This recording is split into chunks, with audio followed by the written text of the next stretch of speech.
Bom dia, fofinhos de Jesus. Que a graça e a paz esteja sobre a sua vida. Sejam todos bem-vindos a mais uma live devocional. Enquanto a nossa turma entra, nós vamos orar e agradecer ao Senhor por mais um dia. Bom dia, Livinha, sua linda. Deus te abençoa. Bom dia, Lila. Bom dia, Robertinha. Feche seus olhos. Pensa no Senhor e de todo seu coração agradeça a Ele.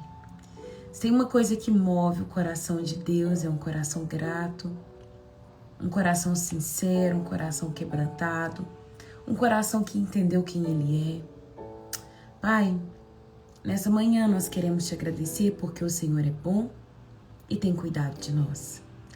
Obrigado pela tua graça, pelo teu amor, pelo teu carinho com a nossa vida, por nos ter permitido acordar mais um dia com saúde. Obrigado por ter cuidado de nós. Eu quero te agradecer por cada casa aqui representada, por cada família. Peço ao Senhor que possa mesmo purificar a nossa mente, purificar todo o nosso ser, o nosso coração e perdoar os nossos pecados, Pai. Perdoa, Pai, as nossas falas, pensamentos, aquilo que nós vimos, ouvimos, que ofendeu a Tua santidade, Pai. Em nome de Jesus, que seja uma manhã regada pela Tua palavra, regada por uma porção do Teu Espírito, que cada dia que passar, Pai, sejamos ainda mais apaixonados pelo Senhor, Pai. Que o Senhor seja tudo em nós, que o Senhor seja parte do nosso respirar, que o Senhor seja todo o nosso pensamento, que o Senhor seja todo o nosso viver, Pai. Que cada respirar, que cada batida do nosso coração seja para glorificar o Teu nome. Eu te dou toda a minha vida, Pai. Eu rendo ao Senhor os meus pensamentos, eu entrego ao Senhor os meus olhos, as minhas mãos, o meu falar, tudo que eu tenho, Pai, para que o Senhor possa mesmo me usar nesta manhã, conforme o Teu querer. Usa-me, Pai, usa-me, Senhor, de acordo com aquilo que o Senhor tem preparado para nós nesta manhã. Longe de mim, Deus, querer te usurpar, longe de mim querer tirar proveito do Senhor. Eu quero mesmo que as pessoas te conheçam cada dia mais, que elas sejam apaixonadas pelo Senhor, que elas consigam não só ficar no ponto de ser salvas, mas que elas possam criar, Pai, prazer pela Tua palavra, criar prazer em ter relacionamento com o Espírito Santo, que elas possam mesmo passar horas lendo a palavra e se tornando cada dia mais apaixonados pelo Senhor, confiantes, Pai, em quem o Senhor é, porque cada dia que nós conhecemos mais um pouquinho do Senhor, nós nos tornamos mais, Pai, confiantes, dependentes, apaixonados pelo Senhor. Que esse povo possa mesmo chegar nesse lugar, Deus, de olhar, de contemplar o Senhor e ficar deslumbrado, apaixonado, de ficar mesmo deitando nos Teus braços e contemplando como é bom, Pai, como é prazeroso ter um Deus como o Senhor. Que cada um que está aqui nessa live possa mesmo chegar nesse lugar, Pai. Nesta manhã eu quero te dar a liberdade para que o Senhor possa mover conforme o Teu querer. Em nome de Jesus, Espírito Santo, fique à vontade.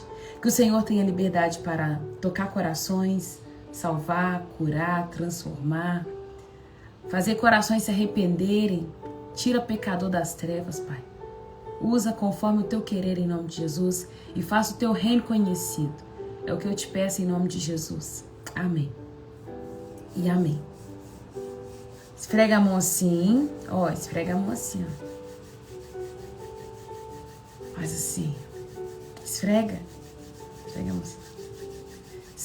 Esfrega a mão assim. Quando você esfrega a mão assim, ó, você manda um comando para o cérebro dizendo: tem coisa boa chegando. Yes! Olha assim, ó.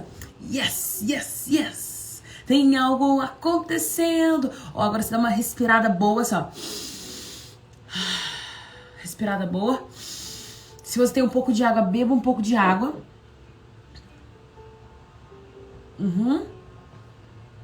Por que eu tô te dizendo isso? Olha, o nosso cérebro, ele precisa de oxigênio. Quando nós damos uma respirada funda, nós mandamos oxigenação para o cérebro. E dizemos, olha, tá entrando oxigênio, então você vai oxigenar. Ele vai ficar melhor. Nós vamos livrar o nosso cérebro de dores de cabeça, de incômodos, e ele vai poder aprender melhor. Então, respirada boa vai dizer, tá entrando oxigênio, fica tranquilo.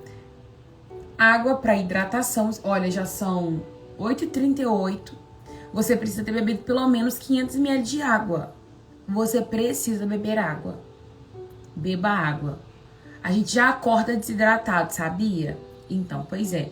Tem que acordar e beber água. Acordou, escova dente, raspa a língua e bebe água. Bebe água. Aí o corpo vai começar a hidratar. Sim. Sim, gente.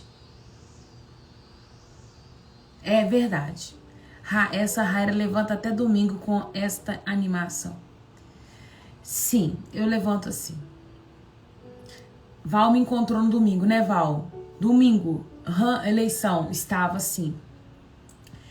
E olha, depois tomou água, respirou fundo. Quando você esfrega a mão assim, é porque toda vez que a gente esfrega a mão, o cérebro acha que tá vindo alguma coisa boa. Aí ele fica tipo assim, isso, aí você dá uma enganada nele, ele vai ficar bem animadão. E aí você manda a palavra pra dentro, ele aprende e aí você vive, entendeu? No Yom Kippur, a gente não tava comendo, jejum 25 horas e minha cabeça começou a doer em um momento. E eu passei desde a hora que eu acordei, na hora que eu levantei 9 horas da manhã e até 5 horas da tarde eu fiquei lendo a palavra. E eu fiquei o dia inteiro lendo, gente. Eu não parei pra almoçar, não parei pra nada. Não pode tomar água, não pode fazer nada. Eu fiquei só lendo. Sim, li uns 5, 6 capítulos da Bíblia. Só lendo. Me desfrutando, deleitando a palavra. Eu amo isso. E aí tinha uma hora que minha cabeça começava a doer. Aí sabe o que eu fazia? Respirada boa. Falava pro meu cérebro, não tem como doer cabeça agora. Não vai entrar remédio. E já contava pro corpo, procura água onde tem. Procura gordura onde tem. Tem muita gordura aqui. Procura energia onde tem. E esfregava a mão assim, Você tá feliz, Palavra. É sério. Isso, gente, é o nosso... O cérebro é muito inteligente. Por isso que eu tô dizendo, esfrega a mão. Vamos lá para a queda de Jericó. Capítulo 6 de Josué. Capítulo 6 de Josué. Você que tá aqui pela primeira vez, seja bem-vindo. Se você ficar se perguntando, nossa, como a Raira é bonita, como ela é bela, chegou hoje pela primeira vez. Eu tomo água todos os dias pela manhã. Sim. Sou alegre, sorridente. Levanto e digo, yes, yes, yes. Uhul! Tem que falar isso. Que aí você engana o inimigo, engana o seu cérebro, vai todo mundo sendo enganado e vai embora. Do jeito. Josué capítulo 6. A minha tradução é a NVT. E nós vamos entrar hoje na queda de Jericó. A queda de Jericó é algo bem conhecido, né? As pessoas, pelo menos até os cristãos, né? Convertidos de pouco, os não cristãos vão saber um pouco sobre a queda de Jericó. Vem com Josué lutar em Jericó. Jericó. Pois é. A queda de Jericó. Jericó vai ser a primeira cidade a ser tomada.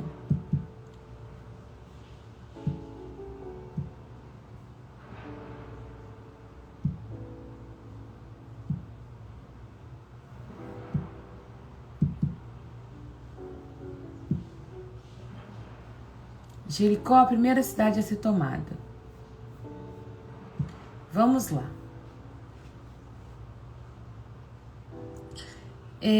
Os portões de Jericó estavam muito bem fechados, pois seus habitantes tinham medo dos israelitas. Além da cidade de Jericó ser uma cidade murada, era uma cidade fortalecida, era uma cidade também que estava murada.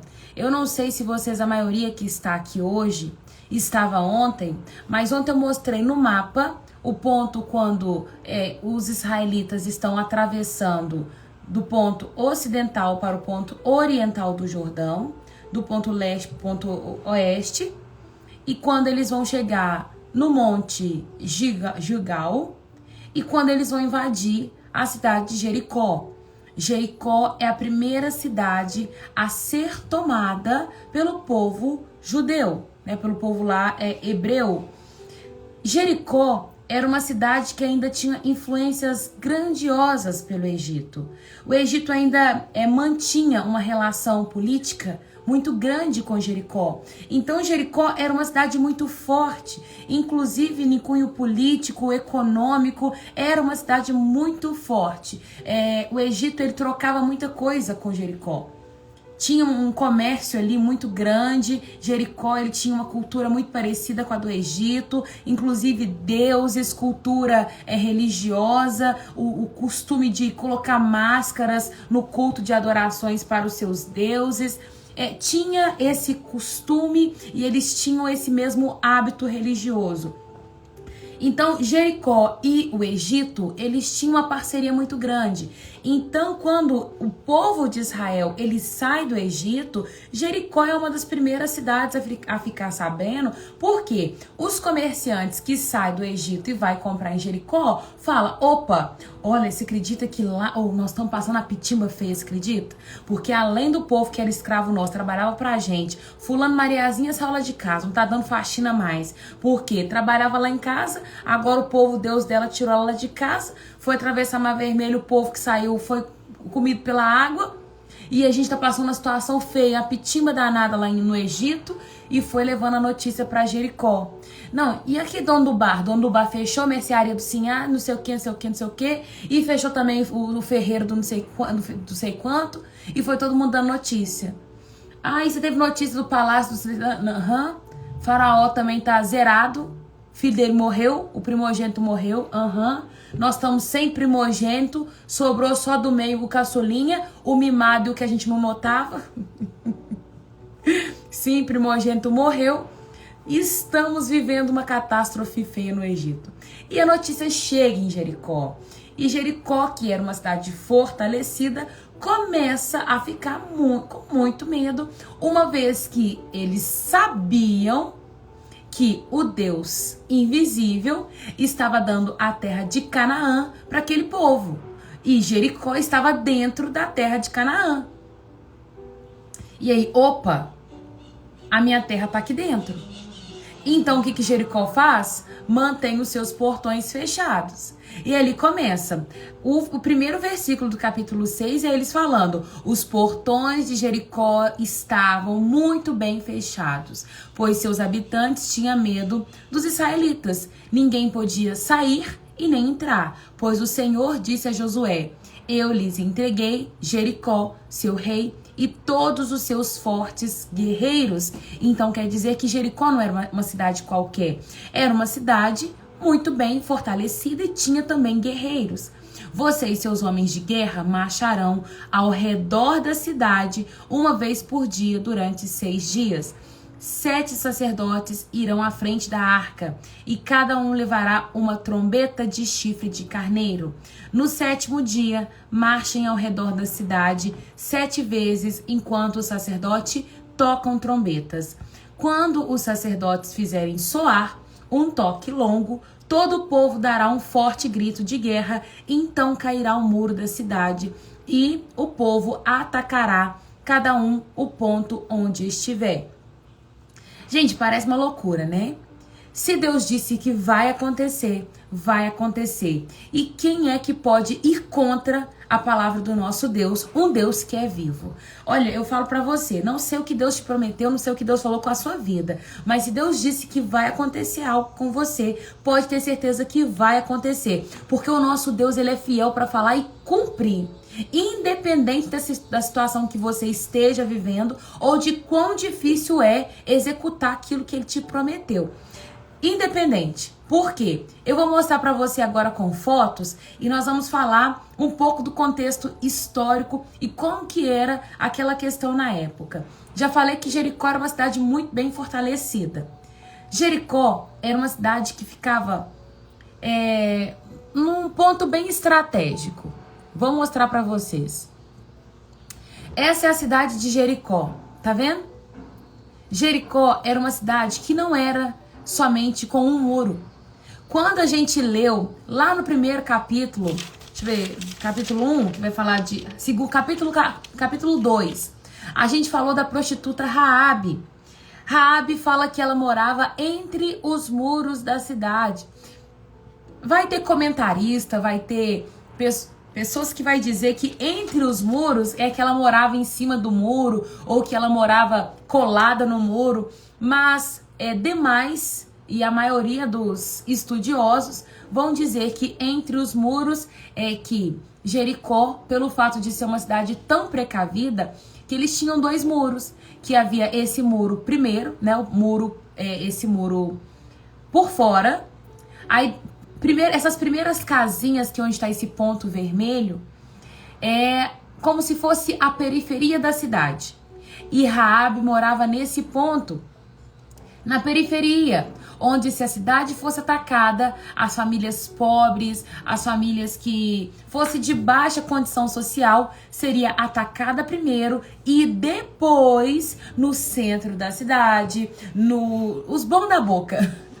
Morreria depois os poderosos, os reis. Então no centro ficava ali os palácios, as pessoas mais poderosas. Então primeiro, se a cidade fosse atacada, morreria as pessoas de baixa condição social e depois as outras pessoas. Então quando a Bíblia diz que Raabe, a prostituta, morava entre os muros, é que dá essa dedução que Jericó era uma cidade com 2 muros, né? É o que faz mais sentido. Não vejo que entre os muros seria em cima do muro, porque senão na hora que a cidade é atacada, a casa dela cairia. E a casa dela, gente, é tanto que quando nós vamos ver na leitura do texto, que quando Josué dá um comando, ele diz para Caleb e os demais que tá com Caleb, vá correndo e procure a casa de Raabe. A casa dela estava intacta, né? Ou seja, se ela morasse em cima do muro, quando o muro caiu, a casa dela também teria caído, né? Então essa aí é uma imagem da cidade de Jericó, é uma suposta imagem, tá? Isso é feito em cima do sítio arqueológico. É óbvio que não é a imagem mais correta, não é, mas o que Deus está pedindo para que eles fizessem? Deus disse, olha, vocês vão pegar 7 sacerdotes, eles vão ir à frente da arca, e cada um vai levar com você uma trombeta de chifre. Quando a gente pega para poder estudar, as pessoas têm um hábito de colocar trombeta como se fosse uma trombeta de prata. Não era uma trombeta de prata que eles estavam tocando. Essa trombeta era um chofar, né? Não é trombeta que fala, é chofar. E o chofar ele era feito de chifre de carneiro. E é como se fosse, um chifre mesmo. Era um material assim, incubado assim, que tinha uma potência sonora muito grande. E faz todo sentido. É lógico que nós vamos ver agora uma combinação de física com o poder divino. Mas se tem uma coisa que Deus ele vai fazer Deus ele não vai passar por cima da palavra dele. Aquilo que Deus fala, ele cumpre. Aquilo que ele coloca para executar, para falar, ele vai executar. E quando as pessoas começam a estudar, eles veem, começam a provar o que Deus ele faz. Nessa época, quando Jericó caiu, não tinha físicos, não tinha estudiosos nessa época. Mas, passados tempos, a gente começa a estudar e a gente começa a ver algumas coisas. A física, ela vai explicar a lei da ressonância. Lembram disso? Ou você já estudou sobre isso? O que é a lei da ressonância? A lei da ressonância, ela fala que a emissão sonora, ela pode ter o poder de trazer abalos, quebras de material. Exemplo mais clássico, já viu aquele cantor que coloca a taça e com um grito agudo faz quebrar a taça, do tipo... tá. Já viu isso? Já viu isso? Já viu isso? Pois é, coloca no YouTube e você vai ver. A pessoa coloca uma taça na frente dela e ela começa a gritar na taça. E a taça quebra. Porque é ressonância física. O agudo, o som emitido na voz daquela pessoa faz ressinir lá, bater na taça e a taça vai quebrar. É física isso. Tem pontes que elas desmoronam pelo barulho do vento. Você pode colocar no Google e você vai ver. Pontes que quebram, desmorona, caem por conta de vento. Isso é física, entende?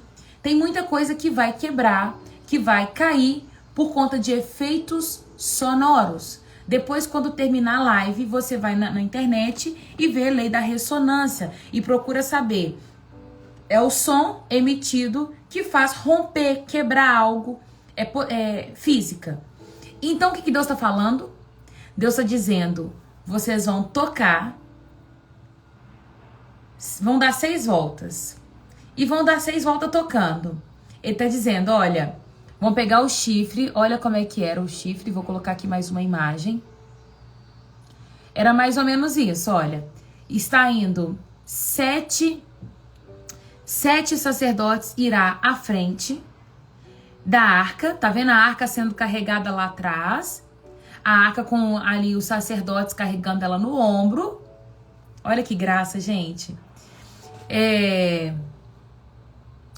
Tá vendo esse tubo? É um chifre mesmo, bem pontudão pra cima. Chifre de carneiro. E no 7º dia, marchem ao redor da cidade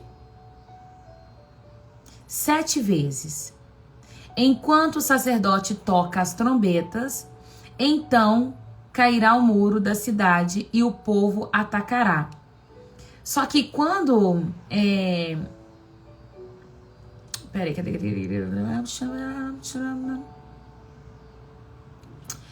Isso aqui que é bem interessante, ó. No 7º dia, marchem ao redor da cidade 7 vezes, enquanto os sacerdotes tocam a trombeta. Quando os sacerdotes fizerem soar um toque longo, todo o povo dará um grito de guerra forte. Então cairá o muro da cidade e o povo atacará cada ponto onde estiver. Aqui eu vejo a lei da ressonância entrando em ação. Na hora que o povo dá um grito forte, eu imagino... Gente, nós não estamos falando de 50 pessoas gritando e o muro caindo. Nós estamos falando em cerca de... vou chutar, mas eu vou chutar muito errado, tá? 25 mil pessoas, mais ou menos, muito para mais. Porque sai do Egito 15 mil para mais, né? 15 mil fora crianças e mulheres. O povo morre. Quando eles levantam o censo... Não, é gente mais. Deixa eu ver aqui. Vou pegar aqui na internet quantas pessoas que tá entrando.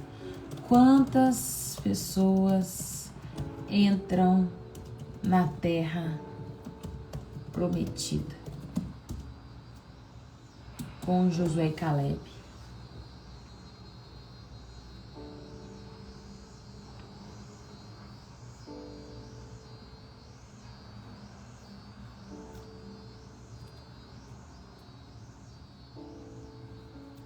Vamos, Google, uma resposta rápida.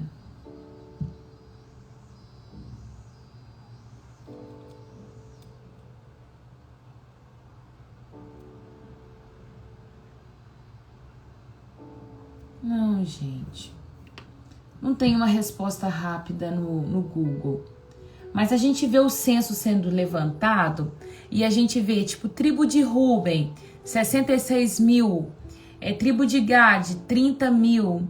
Gente, é muita gente. Se alguém procurar aí pra mim, coloca pra mim, Luana, no chat GPT. Deixa eu ver.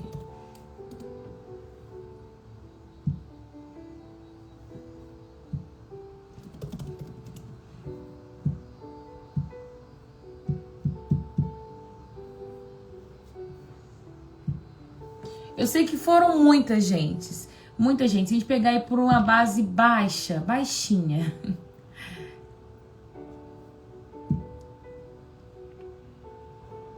Eu creio que vai ultrapassar 100 mil. Eu creio que ultrapassa. Então é 100 mil pessoas gritando. E esse toque é o que vai fazer o muro cair.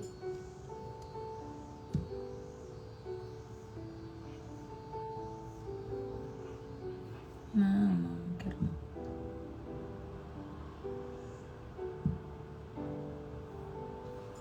E é esse toque que faz o muro cair. Então entra a lei da ressonância, é muita gente gritando e o muro cai.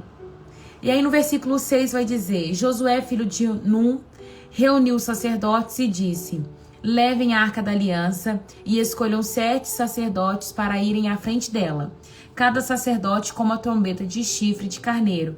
Em seguida ordenou o povo: marchem ao redor da cidade. Os homens armados irão à frente da arca do Senhor. Depois que Josué falou com o povo, os 7 sacerdotes que levavam a trombeta diante do Senhor começaram a marchar, avançando e tocando os instrumentos.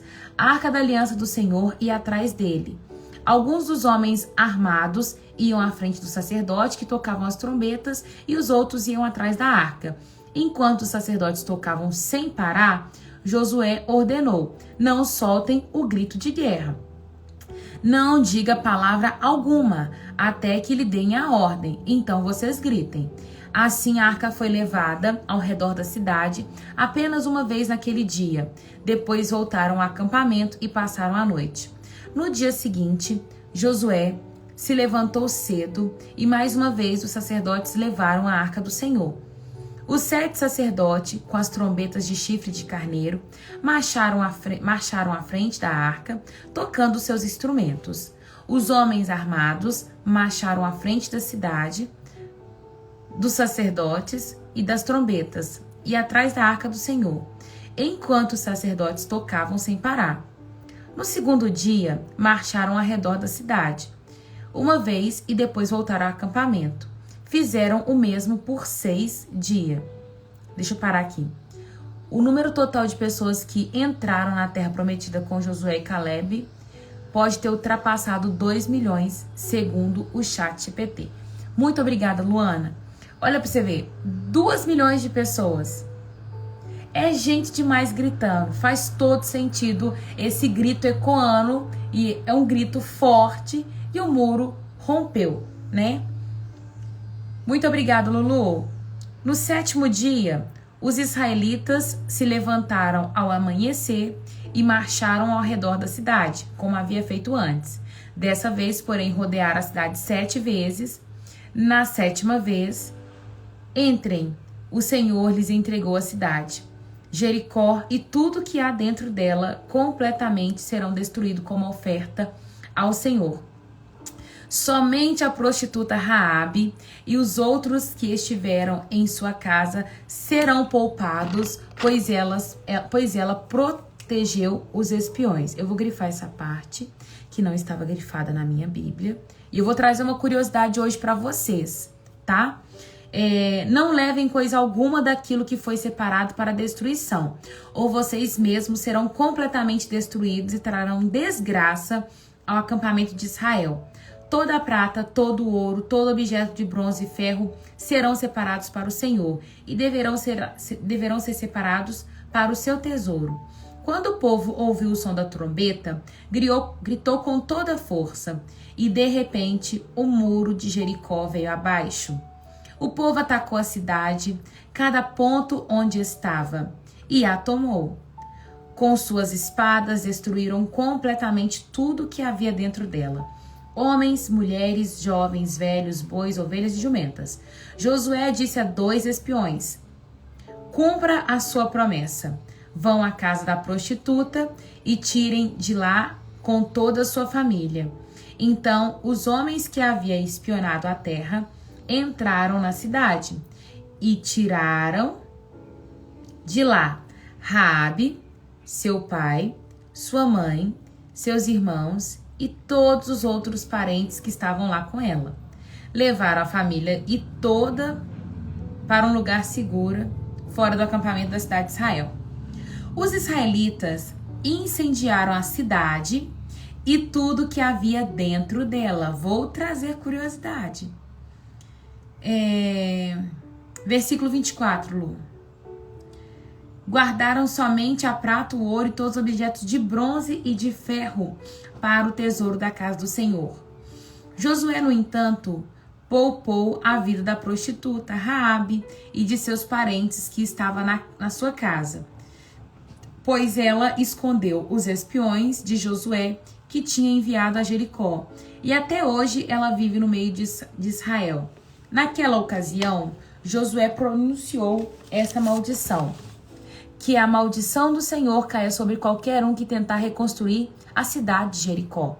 À custa de seu filho mais velho, lançará o alicerce. À custa de seu filho mais novo, colocará seus portões. Assim o Senhor estava com Josué e a sua fama espalhou por toda aquela terra. Eu quero trazer hoje uma curiosidade. Vamos primeiro a esse ponto. Jericó caiu, os 2 muros caíram. Deixa eu mostrar para vocês aqui uma coisa. Interessante é que o muro da cidade, ele vai cair. Ele não cai da parte onde o povo estava para dentro, mas ele cai de dentro para fora. Aqui é uma vista da cidade. Isso aqui é Jericó vista, né? É uma parte mostrando 2 partes dos muros, comprovando que era 2 muros que tinha a cidade. Outro arquivo muito interessante, aqui mostra que de fato a cidade foi queimada. Essa parte preta, tem terra, tem uma parte branca, tem parte preta, que mostra que a cidade foi queimada, tá? Isso é arquivo arqueológico. Quando eles começam a escavar os sítios arqueológicos de Jericó, eles descobrem que a cidade foi mesmo queimada. O que encontra, que ficou foi cerâmica, encontra muita cerâmica, encontra as máscaras. Eles conseguem encontrar crânios e em cima de crânios máscaras de ferro. Eles tinham o costume de enterrar as pessoas e cobrir elas com uma máscara de ferro por cima. Encontra muito isso, mas aqui mostra que a cidade não tem uma estratigrafia completa. O que é uma estratigrafia completa? A cidade foi derrubada, pronto, cidade derrubada. Construiu outra cidade em cima, outra camada de uma cidade construída em cima. A cidade foi, aconteceu outro evento, depois a cidade foi queimada. Não tem uma estratigrafia completa. Foi uma bagunça, aconteceu uma bagunça, caiu, queimou, tudo. Tem uma bagunça na estratigrafia da cidade de Jericó, o que prova que de fato a cidade foi a ruína. Houve queda, houve tremor, houve uma bagunça completa, e essa é aí a estratigrafia da cidade de Jericó, com apontamentos de que ela foi queimada também, além de derrubada. Outro ponto muito interessante eu quero trazer aqui para vocês olha essa parte do muro. Essa foi uma parte do muro que não caiu. Aqui eles contam que essa parte foi uma parte do muro de Jericó que não cai, e suspeitam de ser aqui a casa de Raabe. Essa foi uma parte do muro de Jericó que ficou em pé. Eles rodam a cidade e vê uma parte aqui que ficou em pé, e quando vão estudar, cabe uma casa aqui nesse ponto, e tudo indica que aqui estava a casa de Raabe, mostrando a fidelidade de Deus, o amor de Deus e o carinho de Deus com a casa dela, sabe? O cuidado, o cumprir de uma promessa, o fato da casa dela estar ali, né? Não se sabe ao certo, mas se essa parte do muro não caiu, significa, né? Tudo indica que foi o local aonde a casa de Raabe estava e não cai sobre a casa dela. Olha que incrível, como que pode o muro da cidade cair e essa parte do muro ficar intacta, né? Se tinha uma casa ali, com toda certeza era a casa de Raabe. Isso é muito lindo. E se forem lá até hoje, né, pelo menos eu estava olhando pelo Rodrigo Silva, isso é sítio arqueológico atual. O muro, ele cai em pontos estratégicos, ele não vai ao chão todo de uma vez, ele vai cair em pontos estratégicos e o povo começa a avançar nas valas que o muro vai caindo. Então não tem aquele barulho de pá, o muro todo caiu no chão e matou todo mundo de uma vez. Não, ele vai caindo e vai rompendo em pontos estratégicos e na medida que os muros vão caindo, o povo vai entrando, vai avançando e acabando com a cidade. Só que nesse ponto é um ponto muito impressionante, que ele fala que o muro fica em perfeita condição e ele não se abala, e ali é onde cabe um espaço de uma casa, tá? É uma curiosidade e tanta, se for lá até hoje, essa parte do muro da cidade de Jericó ainda está intacta. Outra parte muito interessante, todo mundo fala da Raabe, a prostituta, mas quero trazer conhecimento e pontos interessantes. Olha aqui, quando a palavra de Deus ela fala que a pessoa era uma prostituta, ela poderia sim ser uma prostituta, ela poderia estar em prostituição, vendendo seu corpo, ela poderia ser uma prostituta no sentido de ser uma sacerdotisa, e ela dançava para os deuses da época, e o fato dela dançar para os deuses da época chamava-se de prostituta, e ali ela era uma pessoa separada para dançar para um deus, e o nome que se dava era prostituta. Ela poderia ser uma pessoa que foi roubada e dada para pessoas para se prostituir, e nisso a família dela ficava presa e atrelada àquelas pessoas que foram que pegaram ela. Ela poderia ser uma prostituta obrigada. Então ela poderia ter ido por conta própria, ela poderia ser roubada e ter que se prostituir por obrigação, ela poderia ser uma prostituta que dançava para deuses e por isso ela recebia esse nome de prostituição. E o mais interessante de tudo, que mulheres que tinham hotelaria, que tinha pensões, casa que abrigava, né, pessoas que, se ela tivesse um hotel, ela também era chamada de prostituta. Eu creio que se a gente pegasse a palavra do grego, do hebraico, era diferente, mas a tradução fica como se fosse prostituta também. E existe um código, e esse código era da época, que chama o Código de Hammurabi. Eu não sei se vai estar escrito certo, mas é a Lei 109, que diz: se conspiradores tramarem juntos dentro de casas de uma dona de pensão e ela não denunciar e trouxer para o palácio, que seja condenada à morte.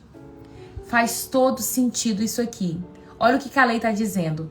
Existia uma lei naquela época dos reis, que se uma dona de pensão, uma prostituta, né, era o nome dado, se ela recebesse conspiradores dentro da sua pensão e não ajudasse o rei, o governo, a entregar, se ela não entregasse aquele povo, ela seria condenada à morte junto com os conspiradores.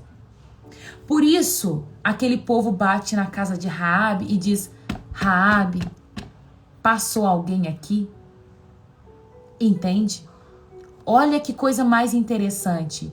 Se tem essa lei, gente, se você quer tirar um print, tira um print.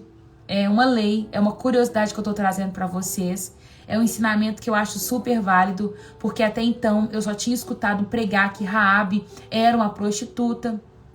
E Deus estava pegando uma prostituta para colocar na árvore genealógica de Jesus. E aí todo mundo fica assim, olha como é que Jesus é sem preconceito, pegou uma prostituta para colocar na árvore genealógica, sabe? Vou parar de compartilhar. Todo mundo pega somente por esse contexto de que prostituta era aquela pessoa que estava ali vendendo o seu corpo, né? E só se ouve falar essa explicação. Eu nunca tinha ouvido falar desse outro âmbito. E hoje, antes de vir para a live, eu estava na Bíblia Comentada, que é um curso que eu faço do Rodrigo Silva. Gente, eu amo a Bíblia Comentada. Eu sempre posto nos meus stories. Eu faço estudos complementares pela Bíblia Comentada. Foi lá que eu peguei essas imagens. É lá que eu vejo foto. É lá que eu vejo mapa. Foi lá que eu descobri que o muro da casa de Raabe tinha ficado em pé. Foi lá que eu descobri que a ressonância... a lei da ressonância, que foi o toque da trombeta. O conteúdo é muito bom. Se você quiser comprar esse curso, eu passo para você o link, me chama, que eu passo o curso, o link para você comprar. Tem cupom de desconto para você, se você quiser comprar. Me chama que eu te passo. Tem 10% de desconto se você quiser comprar. Para mim tem me agregado muito. E eu nunca tinha escutado dessa maneira. E o Rodrigo Silva, ele fala, gente, é o que faz mais sentido. Naquela época tinha uma lei que dizia que a mulher que tinha uma hotelaria, se ela pegasse conspiradores dentro da hotelaria dela e acobertasse esses conspiradores, acolhesse na pensão dela e não colaborasse com o governo, ela seria morta junto com eles. É tanto que faz mais sentido eles baterem logo na porta de Raabe e falar, Raabe, tem alguém aí? Por que o governo vai bater na casa de uma prostituta? Os caras tá deitando com ela? Será por isso? Tá entendendo? Faz mais sentido ela ter um hotel. Alguém que foi passar a noite. Alguém que queria um lugar para se esconder. E ela morava num lugar estratégico da cidade. Num lugar que podia entrar e sair pessoas da cidade com mais facilidade. E ela coloca a vida dela em risco por conta daqueles caras. Porque ela sabia que o Deus que ela servia era muito mais efetivo do que o Deus que ela estava servindo dentro da cidade. E Raabe dá um voto de confiança pro Deus Altíssimo, o Deus Todo-Poderoso, e ela começa a falar assim, olha, não tem ninguém aqui. Na hora que bate na porta dela e fala assim, não vi ninguém, não tem ninguém aqui. Aí você pergunta assim, Raira, mas Deus resolve abençoar essa mulher, mesmo ela mentindo? Opa, a gente chama isso de lei, uma ética. É uma ética de situação. Vamos lá? Não que mentira seja aprovado. É pecado. Ela mentiu e foi pecado. Mas é como se fosse uma aspas. E essa ética valeu dentro do que ela estava fazendo. E eu vou contextualizar em outro exemplo e você vai entender. Ela fez uma mentira, mas que valeu a pena. Ela entendeu e ela teve uma revelação de quem Deus era. E ela falou assim, por conta desse Deus, eu vou negar. Eu vou mentir, mas eu vou fazer com que esse povo vença essa batalha. E ela dá o primeiro passo de fé. E ela falou assim, a partir desse momento, a minha vida não vai ser mais a mesma. Ela ainda não conhecia o Senhor, ô Lu, mas eu vou te mostrar. Tem um nome que se dá, ética situacional. De situação, ética de situação. Vamos lá. Beber, embriagar é pecado. Não pode. Não pode beber, não pode embriagar. Ética situacional. Vamos lá. Abram a sua cabeça agora. Eu não vou abrir margem para você pecar, mas eu vou te ensinar o que é uma ética situacional. Não pode beber, não pode embriagar. A Bíblia fala que não se deve embriagar. Embriagar é pecado. Mas supondo que fulano de tal, João foi baleado na perna. Estamos em um sítio longe do hospital, não tem anestesia, não tem nada, precisamos tirar a bala da perna dele imediatamente. Ele está sentindo muita dor. E tudo que a gente tem na nossa casa é muito conhaque. A gente vai colocar muito conhaque na boca dele. Ele vai beber conhaque a ponto de anestesiar ele. Na guerra se fazia muito isso. Colocava bebida forte nas pessoas para que elas não sentissem a dor. Eu não sei vocês, mas como eu trabalho na comunidade, eu conheço muitas pessoas que bebem todo dia para não sentir dor. Dor de quê? Dor da situação que elas vivem, sabe? Elas são anestesiadas com a situação delas.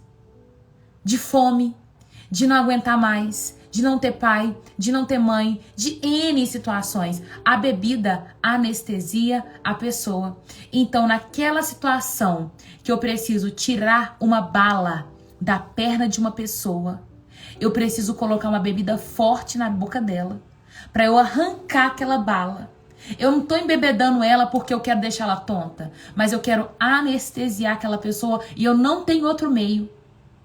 Eu tô num lugar onde eu não tenho anestesia, onde eu não tenho situação favorável para arrancar aquela bala. Ou eu tiro a bala dela ou a pessoa morre.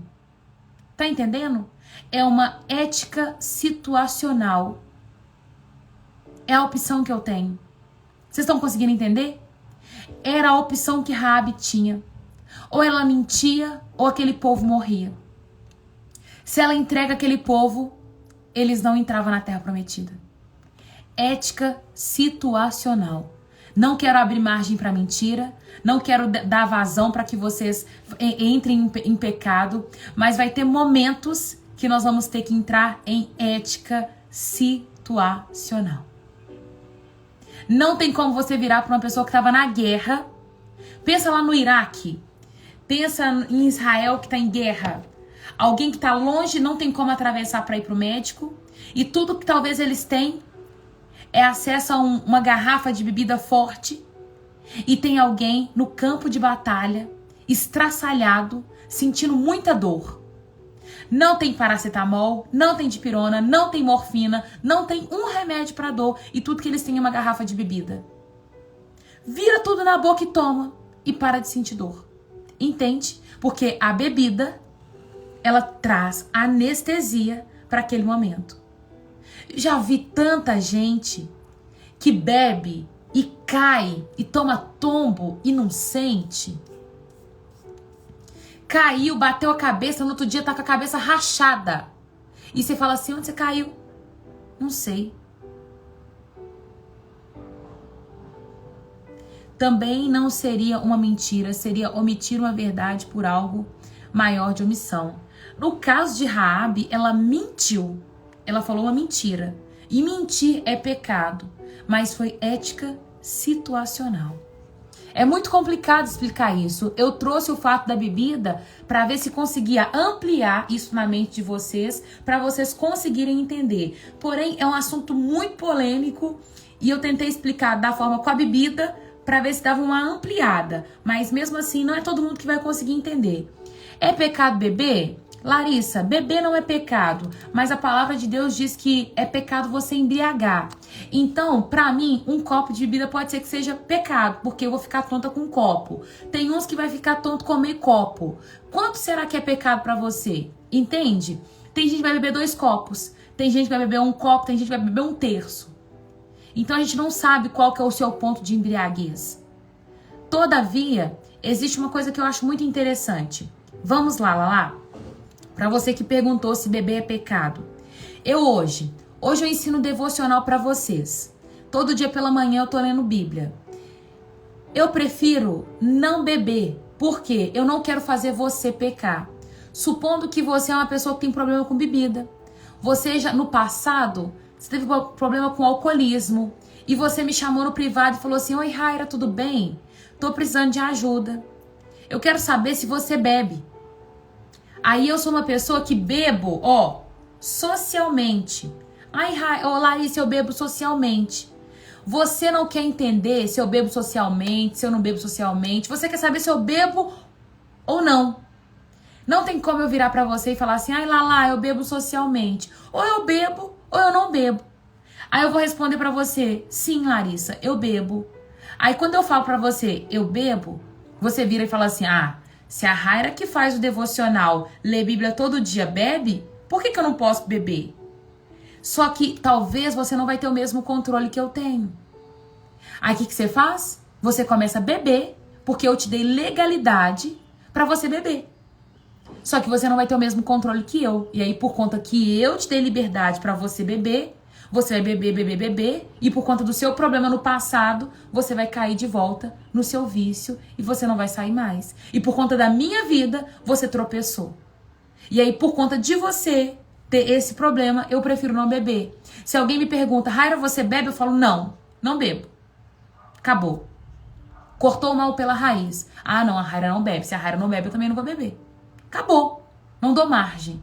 Então, por amor à vida de outras pessoas, eu te aconselho, não beba. Não beba. Tá entendendo? Fiquei sabendo ontem que um cantor gospel super valorizado no meio cristão bebe. Um cantor que prega santidade, sabe? Ele é um cantor que arrota muito santidade e ele bebe. E isso me escandalizou. Me escandalizou. Eu fiquei escandalizada na hora que eu descobri que ele bebe. Eu falei, mentira, bebe. Na hora eu me senti uma religiosa. Por quê? Porque eu acredito muito em pontos de santificação, sabe? Você não precisa de bebida. Não faz falta, entende? Não faz. E se não te faz falta, por que não tirar? Tem tantas outras coisas. Entrega ao Senhor. Não só a bebida, mas a Coca-Cola, a fritura e outros demais que faz mal pro corpo. Entende? Eu acho que é isso. Consegui te explicar, Larissa? Isso que ela fez foi inspirado por Deus.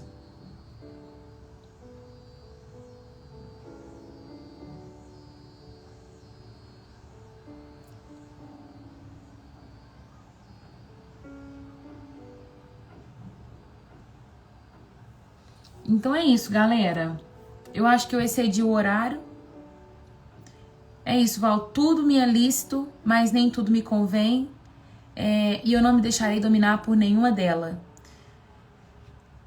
Eu fico escandalizada quando eu vejo gente que arrota uma santidade e depois fala comigo que a pessoa bebe. Eu fico escandalizada. Tem pessoas que levam uma vida comum, tranquila, paz e amor, não está em pontos de referência, bebe, vai seguir sua vida, tô nem aí. Mas pessoas que são colocadas em pontos de referências, pra mim não dá, tá entendendo? Porque pessoas que são referência, eu acho que o estilo de vida é diferente. Vocês estão entendendo?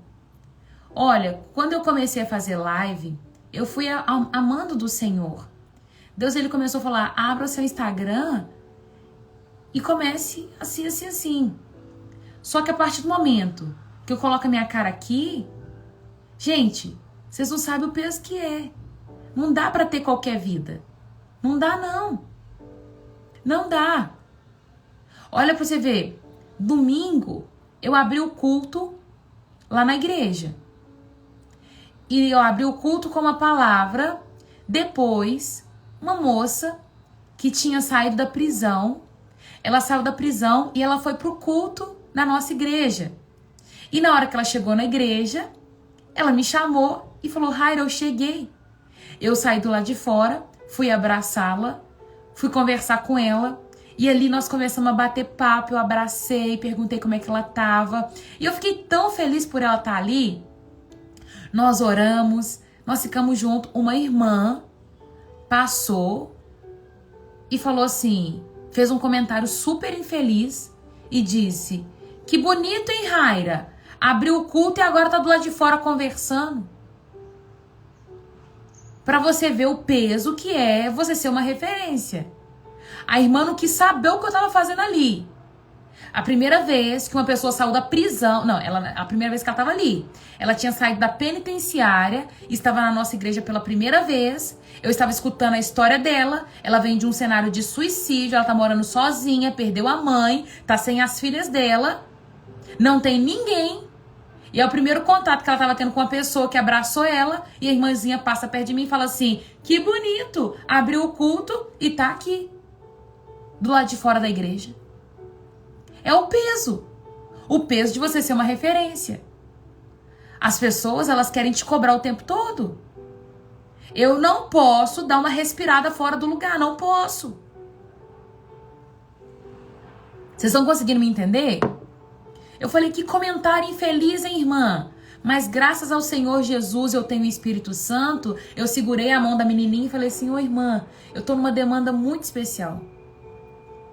E aí eu virei e voltei pra ela e continuei. Não magoei nem a irmã e nem a que eu tava conversando. Mas você respondeu bem, irmã. Era uma seta do diabo. Era uma seta. Eu tenho a opção de comer ela, eu tenho a opção de rebater. Olhei, segurei, porque aí eu seguro a mão da pessoa que eu tô conversando, como se diz, não estou te deixando, calma. Segurei a mão dela, apertei a mão dela e falei assim, ô irmã, eu tô numa demanda muito especial. E aí ela foi embora. Eu espero que o Espírito Santo tenha ministrado no coração dela que ela fez um comentário infeliz e ela não tinha que estar cuidando da minha vida, ela tinha que estar cuidando da vida dela. E eu acho que é por isso que as pessoas tomam pânico da igreja, porque na igreja o povo quer cuidar da sua vida e não da vida dela, porque ao invés de ela estar cuidando da vida dela, que ela também estava fora do culto, ela estava cuidando da minha. Tá entendendo? Eu poderia falar assim, eu sei, irmã, também. O que você tá fazendo fora do culto?